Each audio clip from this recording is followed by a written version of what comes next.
नमस्कार. नमस्कार. आपला इथला परिचय आणि पत्ता सांग.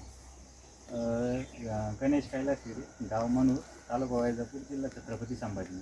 हां, आपण आता ह्याच्या बकेट वगैरे बघतोय, तर ह्या इथे एवढं लावलेलं आहे आणि एवढं गाई आहे आपल्या. याच्या हे कशासाठी यूज केलं तुम्ही? गाईसाठी मिल्क चार्जर. हां का? हां. आता परत 3-3.5 महिन्यामध्ये या बकेटी तुम्ही केल्या, तर किती आता एवढं सगळं जनावर आलं, तुम्हाला काय रिझल्ट आला? दुधात वाढ झाली आणि फॅट एसने पण वाढला भरपूर वाढला. आणि गाईंची तब्येत व्यवस्थित आहे. म्हणजे त्यांना असे आजार कोणताच नाही झाला. नाही, आता सुरुवातीला आले होते तुम्ही एक बकेट न्यायच्या वेळेस, तर त्यावेळेस तुम्ही म्हणे तू खूप महाग आहे वगैरे, असं काय नाही. आता डायरेक्ट तुम्ही 3-3.5 महिन्यामध्ये डायरेक्ट 9 बकेटी जाऊ घातल्या, एक न्यायलाच तुम्ही हे करत होता. असं काय वेगळं वाटलं दुधाला रेट नाही एवढी, असं वाटायचं परवडत नाही. पण ते 2-3 रुपयांनी रेट वाढला, दुधाचा रेट वाढल्यामुळे ते ॲडजस्ट होऊन जातं त्याच्यामध्ये. 2-3. हां ना, डॉक्टरचे 2-3 हजार रुपये वाचून जातात महिन्याचे. बरं. आणि तुम्ही ते सांगत होते एक गाईचं तुमचं आता मिल्क चार्जर वगैरे खाऊ घालत होते, पण एका गाईचं जास्त वीक होते, तर त्याच्यामध्ये तुम्ही काय म्हणे कोणतं प्रोडक्ट खाऊ घातलं तर? Health charger. Animal health charger. त्याचं काय रिपोर्ट आला तुम्हाला?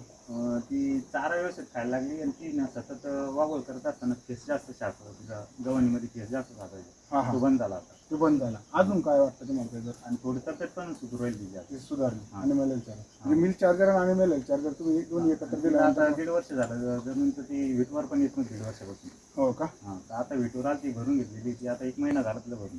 हो ना.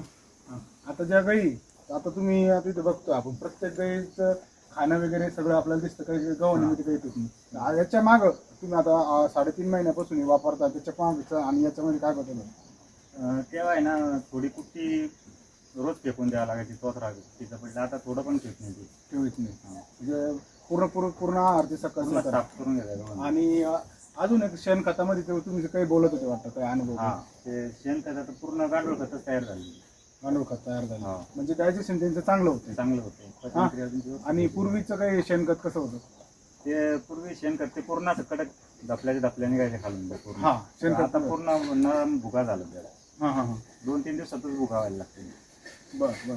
आणि त्याचा वास येतो? वास येत होता. बरोबर. एकंदरीत तुमचा दूध व्यवसाय जो आहे तो कधीपासून करताय तुम्ही? साधारण 4-1 वर्ष झाली. 4 वर्ष झालेली. ओके. आणि मिल्क चार्जर तुम्ही 3.5 महिन्यापासून वापरताय. काही तफावत वाटते का खर्चामध्ये आणि प्रॉफिटमध्ये? हां, तर समजा आपल्याला जे डॉक्टरला पैसे लागायचे का ते वाचते आता पूर्ण. आता ते पूर्ण लेवल होऊन जायचे दुधाचे पैसे डॉक्टर आले. बरोबर. एकंदरीत खर्च किती होत असेल? सरासरी पहिले 2-3 हजार रुपये सहज व्हायचा महिन्याला. म्हणजे तुमचा 100 रुपये रोज जो आहे तो डॉक्टरसाठी चालू होता पूर्णपणे, चालला होता. बरोबर की नाही? आणि ह्या ज्या बकेट तुम्ही 8 ते 9 बकेट वापरलेलं आहे, म्हणजे 3.5 महिन्यामध्ये हां. कधी डॉक्टर बोलवायची गरज पडली का तुम्हाला? नाही, फक्त काय भरवले बोलले गेलं तेवढं.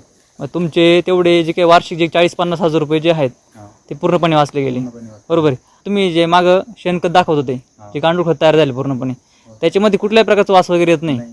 काय सांगाल याबद्दल? ते आता एकदम मस्त म्हणजे भुसभुशीत खत झालं ते पावडर फॉर्ममध्ये. झाली. आणि यांच्या चारा खाण्यामध्ये काही बदल? चारा पूर्ण खाऊन टाकतात पूर्णपणे. हां. आता इतर शेतकरी जे मित्र म्हणतात की मिल्क चार्जर जे मागे, त्यांना काय सांगाल तुम्ही? त्यांना सांगाल की समजा तुम्ही मिल्क चार्जर वापरा, कारण इकडं समजा डॉक्टरला पैसे आजार आल्यावर जे पैसे तुम्ही घालता तिकडं, तर त्याच्याऐवजी मिल्क चार्जर घातला तर ते त्यांच्या तब्येतीसाठी बी चांगलं आहे आणि दुधात पण वाढ होती. आणि बाकी समस्या सर्व म्हणजे तुम्ही त्यांच्या आरोग्यावरती कामकाज करा, बाकी सर्व समस्या सॉल्व्ह होणार आहे. ओके, धन्यवाद सर.